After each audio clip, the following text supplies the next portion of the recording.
Vande Mataram, Vande Mataram. Hello दोस्तों, नमस्कार। स्वागत है एक बार फिर से आपका अपने स्कॉलर्स बेंच के इस करंट अफेयर के वीडियो में। आज 27 जून और दिन है शनिवार। तो चलिए देखेंगे क्या कुछ नया लेटेस्ट अपडेट है आज के लिए। लेकिन नए अपडेट जानने से पहले हम लास्ट वीडियो करंट अफेयर से रिलेटेड क्वेश्चन को सॉल्व करके उसका रिवीजन कर लेते हैं। जो चलिए देखते हैं क्या है आज का सबसे पहला क्वेश्चन। तो आज का सबसे पहला क्वेश्चन है, मास्टर कार्ड कौन से फिनटेक कंपनी को लगभग $1 बिलियन में खरीद रहा है। पहला ऑप्शन है फिनसिटी, दूसरा ऑप्शन है प्लेड, तीसरा ऑप्शन है ट्रेंडिंग सेंट्रल और चौथा ऑप्शन है इनमें से कोई नहीं। तो इनमें जो सबसे राइट आंसर है वो है आपका पहला ऑप्शन है फिनसिटी। अगला क्वेश्चन है, न्यायमूर्ति अनंत मनोहर बदर ने किस उच्च न्यायालय में न्यायाधीश के रूप में शपथ ली है। पहला ऑप्शन है केरल, दूसरा ऑप्शन है मद्रास, तीसरा ऑप्शन है इलाहाबाद और चौथा ऑप्शन है इनमें से कोई नहीं। तो इसमें जो सबसे राइट आंसर है वो है ऑप्शन ए यानी कि केरल। बढ़ते अगले क्वेश्चन की तरफ, न्यायमूर्ति राजेश शुक्ला ने किस राज्य के 5वें लोकायुक्त के रूप में शपथ ली है। पहला ऑप्शन है मध्य प्रदेश, दूसरा ऑप्शन है गुजरात, तीसरा ऑप्शन है केरल और चौथा ऑप्शन है इनमें से कोई नहीं। तो इनमें जो सबसे राइट आंसर है वो है आपका ऑप्शन बी यानी कि गुजरात।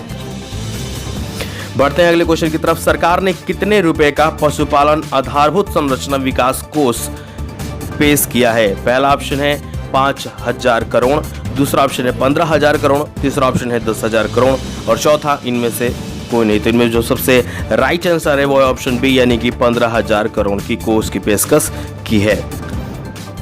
अगला क्वेश्चन है, उधमपुर में देविका नदी पर देविका पुल तथा जम्मू और कश्मीर के डोडा जिले में पुनेजा पुल का उद्घाटन किसने किया।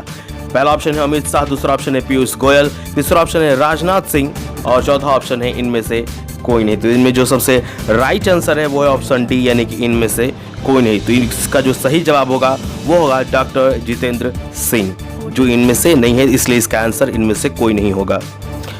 बढ़ते हैं अगले क्वेश्चन की तरफ। तो ये लीजिए आज का कमेंट क्वेश्चन दिया, तो कौन माली गणराज्य को 500 मेगावाट सौर ऊर्जा पार्क विकसित करने में मदद करेगा।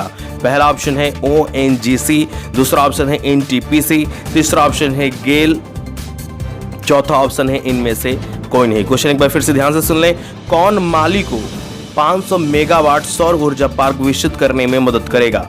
पहला ऑप्शन है ONGC, दूसरा ऑप्शन है NTPC, तीसरा ऑप्शन है गेल और चौथा इनमें से कोई नहीं। तो जल्दी से फटाफट जैसे ही आप वीडियो वॉच करके एंड करेंगे नीचे कमेंट बॉक्स में जाइए और फटाफट हमें कमेंट करके इस क्वेश्चन का आंसर हमें कमेंट करके जरूर बताएं। और पिछले कमेंट का क्वेश्चन था, किस राज्य ने कोविड-19 के कारण मरने वाले बिजली विभाग के कर्मचारियों के लिए 23 लाख का अनुदान देने की घोषणा की है। इसमें पहला ऑप्शन था आपका महाराष्ट्र, जो कि राइट आंसर था। तो जिन लोगों ने इसका सही आंसर दिया है उनके लिए क्लैपिंग तो बनती है।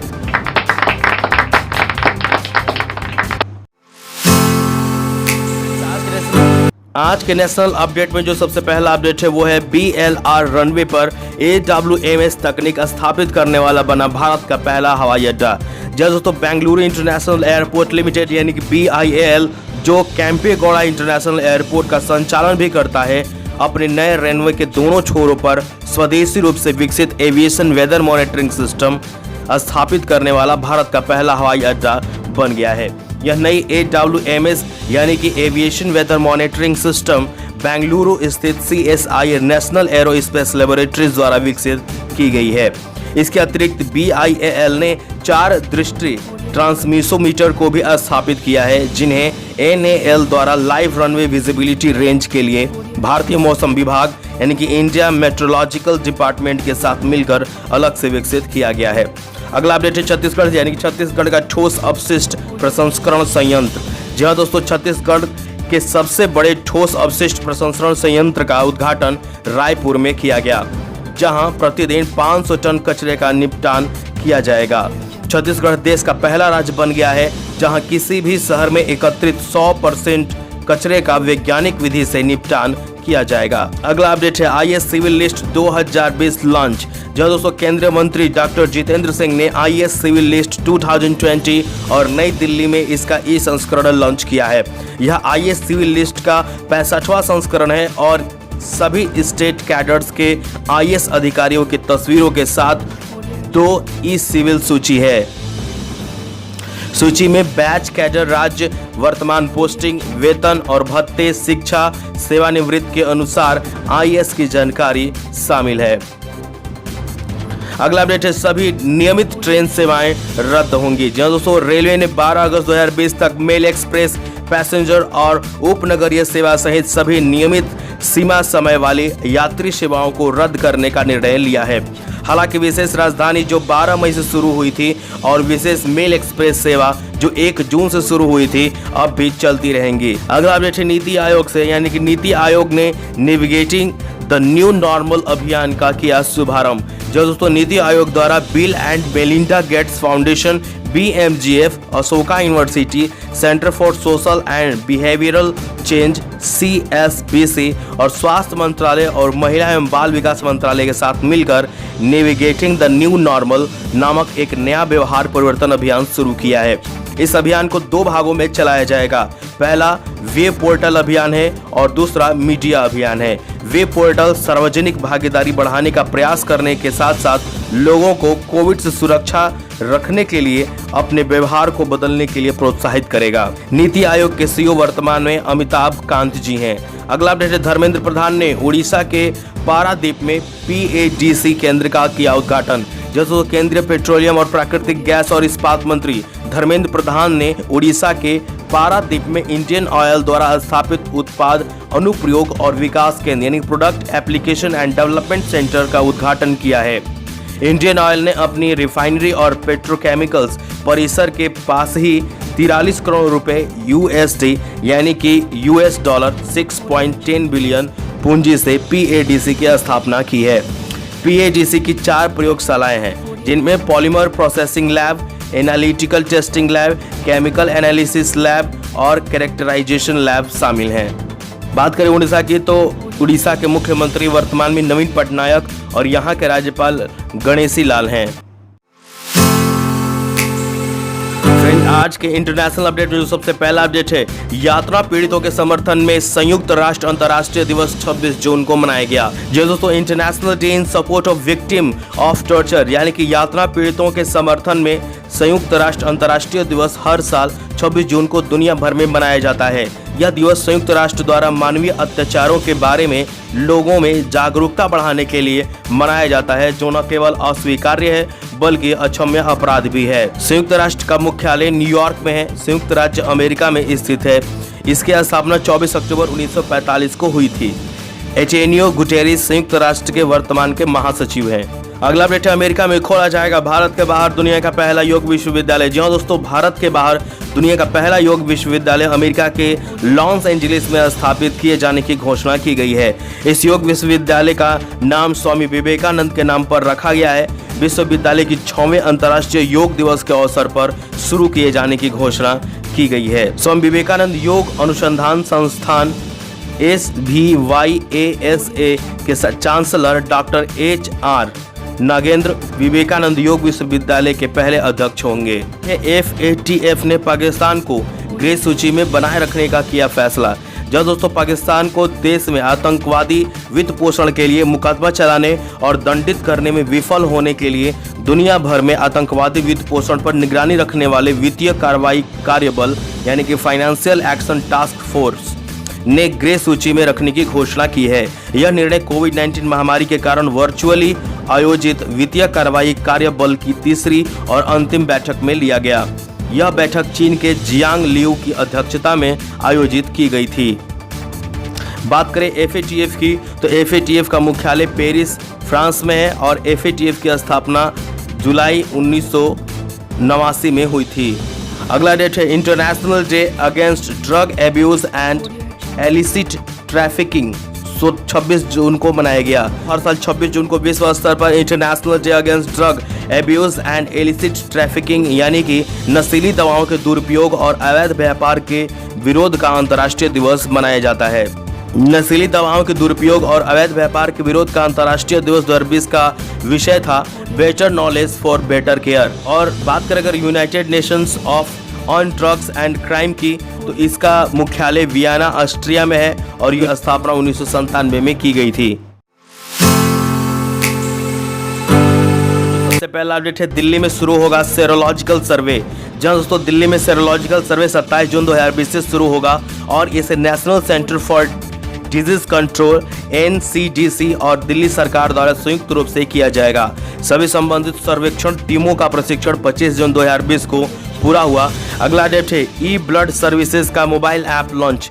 जो दोस्तों, स्वास्थ्य मंत्री डॉक्टर हर्षवर्धन ने 25 जून 2020 को एक वीडियो कॉन्फ्रेंस के जरिए इंडियन रेड क्रॉस सोसाइटी द्वारा विकसित e blood services mobile app launch किया। इस ऐप के माध्यम से एक समय में 4 यूनिट रक्त की आवश्यकता को पूरा किया जा सकता है और ब्लड बैंक व्यक्ति को इसे इकट्ठा करने के लिए 12 घंटे तक इंतजार करेगा। फ्रेंड्स, इकोनॉमी अपडेट में जो सबसे पहला अपडेट है, पेप्सी ने NRAI स्विगी के साथ हाथ मिलाया। जो दोस्तों, पेप्सी ने national restaurant association of India NRAI और स्विगी के साथ मिलकर फंड जुटाने की पहल की घोषणा की है। यह रेस्टोरेंट समुदाय के संकटग्रस्त श्रमिकों को 25 लाख भोजन प्रदान करेगा। जब भी कोई उपभोक्ता 25 जून से 19 जुलाई के बीच स्विगी पर खाने के ऑर्डर में कोई सॉफ्ट ड्रिंक लेगा तो पेप्सी NRAI कोविड-19 रिलीफ कॉपर्स में आय का हिस्से का योगदान देगा। अगला डेट है, हरियाणा सरकार ने रिलायंस जियो के समझौते पर हस्ताक्षर किए। जब दोस्तों, हरियाणा सरकार ने मुख्यमंत्री दूरस्थ शिक्षा कार्यक्रम के तहत रिलायंस जियो टीवी के साथ एक समझौता किया है। रिलायंस जियो टीवी के साथ समझौते के तहत EduSat यानी कि EDUSAT के सभी 4 चैनल अब जियो प्लेटफॉर्म पर मुफ्त उपलब्ध होंगे। इस नई पहल के साथ छात्र टीवी, लैपटॉप, डेस्कटॉप, टैबलेट और मोबाइल के माध्यम से EduSat के सभी 4 चैनल देख सकेंगे। अगला अपडेट है, IMF ने भारतीय अर्थव्यवस्था के वित्त वर्ष 2021 में 4.5% तक गिरने का लगाया अनुमान। जो दोस्तों, अंतर्राष्ट्रीय मुद्रा कोष यानी कि इंटरनेशनल मॉनेटरी फंड ने भारतीय अर्थव्यवस्था के वित्त वर्ष 2021 में 4.55% की भारी गिरावट का अनुमान लगाया है। अंतर्राष्ट्रीय संगठन ने भारत में इसे अब तक की हिस्टोरिक लो यानी कि ऐतिहासिक कमी कहा है। इसके अलावा IMF ने भारतीय अर्थव्यवस्था के वित्त वर्ष 2022 में 6% की वृद्धि दर उभरने की भी संभावना जताई है। यह अनुमान IMF ने अपने हाल ही में जारी किए विश्व के आर्थिक आउटलुक में a crisis like no other uncertain outlook में जारी किए हैं। अगला अपडेट है, श्रीपद नाइक ने रक्षा कॉन्क्लेव 2020 गुजरात का किया उद्घाटन। जब दोस्तों, रक्षा राज्य मंत्री श्रीपद नाइक द्वारा रक्षा कॉन्क्लेव 2020 गुजरात का उद्घाटन किया गया है। डिफेंस कॉन्क्लेव 2020 गुजरात रक्षा और एरोस्पेस विनिर्माण क्षेत्रों पर 2 दिवसीय डिजिटल सम्मेलन है। इस कॉन्क्लेव का आयोजन भारतीय उद्योग परिसंघ यानी confederation of Indian industry Gujarat ने society of Indian defence manufacturers SIDM के साथ मिलकर किया। फ्रेंड्स, अवार्ड कैटेगरी में जो सबसे पहला अवार्ड है वो है श्रीकाकुलम MP को मिला संसद रत्न पुरस्कार। जी दोस्तों, श्रीकाकुलम TDP के सांसद के राम मोहन नायडू ने सबसे कम उम्र के सांसद द्वारा संसद रत्न पुरस्कार 2020 हासिल करके एक रिकॉर्ड बना दिया है। राम मोहन नायडू को उनके समग्र गुणात्मक प्रदर्शन और व्यक्तिगत प्रयासों के लिए ज्यूरी कमेटी स्पेशल अवार्ड के लिए नामित किया गया है। अगला अपडेट है, गुलाबबाई संगमनेरकर आजीवन सम्मान से सम्मानित। जो दोस्तों, महाराष्ट्र सरकार ने लोक कलाकार गुलाबबाई संगमनेरकर को बीताबाई रायणोकार आजीवन उपलब्धि पुरस्कार देने की घोषणा की है। अन्ना साहेब किर्लोस्कर पुरस्कार अनुभवी थिएटर अभिनेत्री गायिका मधुवंती दांडेकर को प्रदान किया जाएगा। यह पुरस्कार 5 लाख रुपए की नगद पुरस्कार, एक प्रशस्ति पत्र और एक स्मृति चिन्ह प्रदान करता है। हिमाचल प्रदेश ने ई पंचायत पुरस्कार 2020 जीता। जब दोस्तों, केंद्रीय पंचायती राज्य मंत्रालय द्वारा दिए गए ई पंचायत पुरस्कार 2020 के तहत हिमाचल प्रदेश ने प्रथम पुरस्कार प्राप्त किया है। यह पुरस्कार उन राज्यों को दिया जाता है जिन्होंने पंचायतों के विभिन्न कार्यों की निगरानी के लिए IT का अधिकतम उपयोग सुनिश्चित किया है। केंद्र द्वारा विकसित ई एप्लीकेशन के प्रभावी कार्यान्वयन के लिए हिमाचल प्रदेश को इस पुरस्कार के लिए चुना गया है। फ्रेंड्स, अपॉइंटमेंट अपडेट में सबसे पहला अपॉइंटमेंट है वो है संजय कुमार, महाराष्ट्र के नए मुख्य सचिव। जी हाँ दोस्तों, महाराष्ट्र सरकार ने वरिष्ठ नौकरशाह संजय कुमार को नया मुख्य सचिव नियुक्त किया है। कुमार अजय मेहता की जगह लेंगे जो 30 जून 2020 को सेवानिवृत्त होने के बाद मुख्यमंत्री उद्धव ठाकरे के प्रमुख सलाहकार के रूप में पदभार संभालेंगे। संजय महाजन MD कैरियर मीडिया इंडिया। जी हाँ दोस्तों, कैरियर मीडिया इंडिया ने संजय महाजन को नया प्रबंध निदेशक नियुक्त किया है। 2012 से कैरियर मीडिया इंडिया के प्रबंध निदेशक रहे कृष्णन सचदेव अध्यक्ष के रूप में बने रहेंगे। अगला अपडेट है एमसीसी के 233 सालों के इतिहास में अध्यक्ष बनने वाली पहली महिला होंगी क्लेयर कोनोर। जो दोस्तों इंग्लैंड की पूर्व महिला कप्तान क्लेयर कोनोर मैरीब्लोन क्रिकेट क्लब यानी कि एमसीसी के 233 सालों के इतिहास में अध्यक्ष बनने वाली पहली महिला बन गई हैं। इससे जुड़े फैक्ट की अगर बात करें तो मैरीब्लोन क्रिकेट क्लब यानी कि एमसीसी की स्थापना 1787 यानी कि 1787 में हुई थी। मैरीलेबोन क्रिकेट क्लब एमसीसी का मुख्यालय लंदन यूनाइटेड किंगडम में है। अगला अपडेट है प्रियंका चोपड़ा और अनुराग कश्यप को TIFF 2020 के एम्बेसडर्स में किया गया शामिल। जहां दोस्तों बॉलीवुड अभिनेत्री प्रियंका चोपड़ा और फिल्म निर्माता अनुराग कश्यप का नाम Toronto international film festival TIFF 2020 के 45वें संस्करण के 50 एम्बेसडर्स में शामिल किया गया है। इस साल 45वें संस्करण टोरंटो इंटरनेशनल फिल्म फेस्टिवल को वर्चुअली आयोजित किया जाएगा। यह पहला मौका होगा जब TIFF फेस्टिवल के लिए कोई डिजिटल प्लेटफॉर्म लॉन्च करेगा, जो टोरंटो के बाहर के दर्शकों के साथ जुड़ने के नए अवसर प्रदान करेगा। TIFF ने इस उद्योग अग्रणी ऑनलाइन प्लेटफॉर्म को विकसित करने के लिए शिफ्ट 72 के साथ भागीदारी की है। इससे जुड़े फैक्ट की बात करें तो टोरंटो अंतर्राष्ट्रीय फिल्म महोत्सव शुरू होता है 1976 से। टोरंटो अंतर्राष्ट्रीय फिल्म महोत्सव का मुख्यालय टोरंटो कनाडा में है। स्कीम कैटेगरी 2-3 दिनों के बाद आई है, तो देखते हैं क्या कुछ नया अपडेट है स्कीम कैटेगरी में। तो पहला है मंत्रिमंडल ने एक योजना को मंजूरी दी। जहां दोस्तों केंद्रीय मंत्रिमंडल ने पात्र उधारकर्ताओं को प्रधानमंत्री मुद्रा योजना PMMY के तहत सभी शिशु ऋण खातों के लिए 12 महीनों की अवधि के लिए 2% के ब्याज की सहायता के लिए एक योजना को मंजूरी दी है। फ्रेंड्स अगला अपडेट है यूपी में आत्मनिर्भर उत्तर प्रदेश रोजगार अभियान का हुआ शुभारंभ। जहां दोस्तों प्रधानमंत्री नरेंद्र मोदी ने उत्तर प्रदेश में वर्चुअली एक पथ प्रदर्शक योजना आत्मनिर्भर उत्तर प्रदेश रोजगार अभियान का शुभारंभ किया। इस योजना का उद्देश्य हाल ही में अन्य राज्यों से लौटे राज्य के प्रवासी श्रमिकों के लिए रोजगार के अवसर मुहैया कराना है। यह योजना उत्तर प्रदेश के 31 जिलों में शुरू की गई है, जिसमें लगभग 25,000 से अधिक प्रवासी कामगार शामिल हैं। इससे जुड़े फैक्ट की बात करें तो उत्तर प्रदेश के मुख्यमंत्री वर्तमान में योगी आदित्यनाथ जी हैं और यहाँ के राज्यपाल आनंदीबेन पटेल हैं। अगला अपडेट है त्रिपुरा में मुख्यमंत्री मातृ पुष्टि उपहार योजना का शुभारंभ। जहां दोस्तों त्रिपुरा सरकार ने एक महत्वाकांक्षी योजना मुख्यमंत्री मातृ पुष्टि उपहार शुरू करने की घोषणा की है। इस योजना का उद्देश्य गर्भवती और स्तनपान कराने वाली महिलाओं को पोषण किट प्रदान करना है, ताकि शिशु और मातृ मृत्यु दर और कुपोषण की दर को कम किया जा सके। इस योजना से राज्य की 40,000 महिलाओं को लाभ मिलने की उम्मीद है। बात करें इससे जुड़े फैक्ट की तो त्रिपुरा के वर्तमान मुख्यमंत्री विप्लव कुमार देव हैं और यहाँ के राज्यपाल रमेश बैस हैं।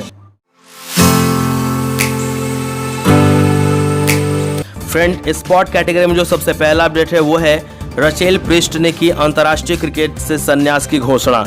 जहां दोस्तों न्यूजीलैंड की विकेट कीपर बल्लेबाज रेचेल प्रिस्ट ने अंतर्राष्ट्रीय क्रिकेट से संन्यास लेने का ऐलान कर दिया है। वो 87 एक दिवसीय अंतर्राष्ट्रीय और 75 T20 मैचों में न्यूजीलैंड का प्रतिनिधित्व कर चुकी हैं। उनका अंतर्राष्ट्रीय क्रिकेट में 13 वर्षों का लंबा कैरियर रहा है। लिवरपूल ने जीता इंग्लिश प्रीमियर लीग 2019-20 का खिताब। तो लिवरपूल ने इंग्लिश प्रीमियर लीग 2019-20 का खिताब अपने नाम कर लिया है। फुटबॉल क्लब ने पिछले 30 वर्षों में यह पहला प्रमुख इंग्लिश खिताब जीता है। इस क्लब ने अब तक कुल 19 लीग खिताब जीते हैं, जबकि प्रीमियर लीग के युग में यह उनकी पहली जीत है। फ्रेंड्स आज के ऑथर अपडेट में जो सबसे पहला है वो है करण पुरी ने नई पुस्तक #MeToo लॉन्च की। जहां दोस्तों लेखक करण पुरी ने #MeToo नाम से अपनी नई किताब लॉन्च की है। पुस्तक कुछ मशहूर हस्तियों और अन्य प्रसिद्ध हस्तियों के अंधेरे रहस्यों के साथ साथ विभिन्न क्षेत्रों के लोगों के कुछ कभी न बताए राज और कुछ विचारों को साझा करती है। #MeToo के अमेरिका में आने के बाद तनुश्री दत्ता इसे बॉलीवुड इंडस्ट्री में लाई और उन्होंने उनके साथ हुए यौन उत्पीड़न के बारे में बताया। तो फ्रेंड्स आज के अपडेट में बस इतना ही। मिलेंगे अगले दिन एक नए लेटेस्ट न्यूज़ अपडेट के साथ। तो आशा करते हैं आपको ये वीडियो पसंद आया होगा। अगर ये वीडियो पसंद आया तो इसे लाइक करें, सब्सक्राइब करें और इसे दोस्तों के साथ शेयर जरूर करें। तब तक के लिए आप स्वस्थ रहें, सुरक्षित रहें। जय हिंद, वंदे मातरम।